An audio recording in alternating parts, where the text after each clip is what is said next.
ewetebulu unu video si unu na nwa ndị otu Mathias ịmakwada data efulefu ahụ jeje mo so delete ye comment ya ome. So enable ndị mmadụ, enable Akuzayon for leaving you whereby you cannot even mepe ọnụ gị kwuo eziokwu n'ụwa gị. Akuzayon wee bụ onye Ebonyi State. O nwefu na nwanne nwoke ka ewe and he listened to you. Okay, ka ndị otu unu ghara ịbịa n'ala gị ego because na Mathias was desperately for that money. Mathias si na nwere ụlọ ọgwụ ọ na-agwọ ndị mmadụ. Why are you still working with crutches? Ọ bụrụ na the thing gafee his capacity and power and level of ụlọ ọgwụ onwe, why can't he fly you to India? Of course, no na fly ndị mmadụ to India eme nke ọzọ. Mathias only went to India once ka ọ ga India akwa mgbe atọtala ego Igbo love themselves. Once ahụ ka o ji wee gaa India, which never since then ọ gara ya ọzọ. And another time Mathias eje obodo oyibo again bụ mgbe ọ ya akpọ family gbapụ hapụrụ ụlọ omenala bụ ụzọ okwu asị na ọnwa ọ na-eme. Ikwugo m ya before and I will still say it again. Mathias ya hapụ ndị otu ya hapụ unu hand ya over to nwoke nke ọzọ ahụ dị mmanya na nwoke a na-agwọ ọgwụ odeshi ihu ya na-atụ ụjọ. Hand ya over to that man. Nwoke ahụ ewee sụzia unu n'ikwe bupụta. Ịbụ ndị Igbo onye Igbo mgboro one ka ya awanugo ọjị na bụ unu mpụ na line unu ọpụ niile si unu bịa na-ewele ọjị, mana Mathias na-eme ya n'ụlọ ụka. Ofu onye ya awụ ọjị welu ofu ọjị gọcha ọfọ episizi ya ndị ọzọ wete mma kelicha ya mkpemkpe si onye ọbụla si bịa na-ewele ọjị. Ịdịkwa nnọọ nke ahụ ekpere n'isi ya ka a na-ewepụta enye onye ọbụla agbawasị ya onye ewelu. Because na Mathias ejidego omenala Igbo kpọdụ ya isi n'ala and he is busy recruiting bandits. Ndị mmadụ have not seen it. Nene this video kono for ihe menji sana Mathias may recruit bandits. Nene this video. So after my last post about the guy and the DSS that came to pick up Mathias last time, accidentally shot on his nail, that Mathias and Indio Marabuze Ezioku have abandoned this guy since 4 years now. This incident happened and they have refused to take this guy to India or to a proper hospital to fix his nail so that this guy will get back to his feet.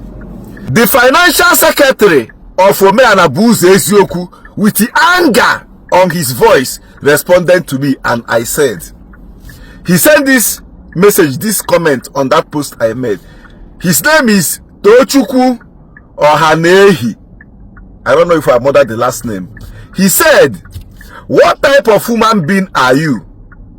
Do you have conscience at all? I mean, he was referring to me now. Mama Muna Mathias, so we conscience. Firstly, I am the financial secretary of Omeanabuze Ezioku, and I was present on the particular day that guy was shot. Mark my words, Nemesis is going to catch you. The Nemesis will catch you and the Mathias and Indio Omeanabuze Ezioku for misinformation. This has underwent another operation after Akuzayon gave him the 1 million naira.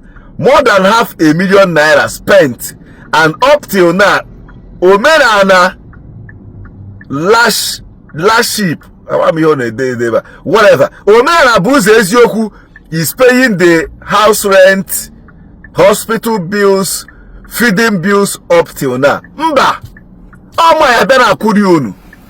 Akpamu bapyakwa gị nwa Utochukwu. Mkpụrụ amụ kụpyakwa gị. Dekwe ka ị nọ na idisi no pyakwa akpamu gị die. Ọmụ ya bịa na kwuru no ụgwọ the hospital bill, the boy feeding ya and the house rent ya. Because no more zidi ya koje protect that GO. Koje no sa an officer with egbe. All because of you guys illiteracy. The nonsense teaching you guys are giving to those young boys. We have the moral to go and face an officer with, loaded gun. Oh, we lock na babu here, babu. Abamu kopya kwa ge wa Utochukwu na derum this rubbish. I cannot out to idiot. Why are you guys not taking the guy to India or to hospital to fix him the nail properly? So okay, you are proud. You are even proud to tell me that you guys are taking care of the feedings, the hospital bill, the house rent, and whatever. So that means this guy will remain handicapped like that forever in his life. Is that what you're trying to tell me right now? This guy is going to remain as a handicap for the rest of his life. Then Omer Abuzi Ezoku will be paying his hospital house rent and be feeding. Chineke bukwaunu nchani nonu. Are you guys, and Mathias not the one preaching about India? Go to India, you will see the hospital they have. Go to China, you will see what they are building. Africa here, calling Jesus Christ. Go there, they will. Why are you guys not taking that guy to India? New replacement. Why are you guys not taking that guy? Let's just assume no one is in hospital in Nigeria get taken care of that guy. What stop you guys from taking that guy to India? Or another country that has good hospital. I can't remember their names now in my head. To fix that nail properly. For that guy to get back to his feet. For 4 years now. That is where his future. A young guy like that. You open mouth. You are proud enough to tell me that you guys are taking care of his house rent and his feedings. This rubbish. Okay, go get Ozibon to Emweziego or fly the boy to fish his nail. Zazibon. Oji the money na Azuri Estate from Akubeze to Akubuku, from Akubuku to Imo State, from there over 4 decades, and Letipa, and Zuzu. Nazozi Bondu, Ebon Azozi Bondu, you get 2 cup of life. According to your message, since Akuzayon spent the 1 million naira, you guys have spent 500,000. You guys have not even spent more than that money Akuzayon would take. That means this guy will go abandon project. Esi na Nemesis ga catch him. Nemesis ya buogi kina Mathias. Akpamu efi. Nemesis ya finish egi there. Ana ekwu ezoku kunu pike correction mari hi nju onwu na eme. Ura na esusu. Tigodo AC ya hit egbo meba. Ura na esusu. Look at what you are writing with proud. After the 1 million naira Akuzayon brought, you guys have spent close to 500,000 or more than 500,000. I was even expecting for you to say that you guys have spent close to 10 million naira. Ozibondo, I hope them will go. Fish that boy properly, conquer in life.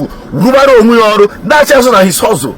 I blame the stupid boy Kasum name. Omer Abuzi Eziokwu now marry Jesus Christ. It's of him to run to Zion ministry and ask for forgiveness. So that they will take good proper of him. Take good care proper of him. When Evangelist Ebuka Moko Obioma might even try to establish him. So something in his life. Almost 64 years. 4 years. Yeah, I'm not going to buy 64 years. 64 years. Only thing you and Mathias spend is close to 500,000. Sure. I pour you and Mathias split. Financial secretary.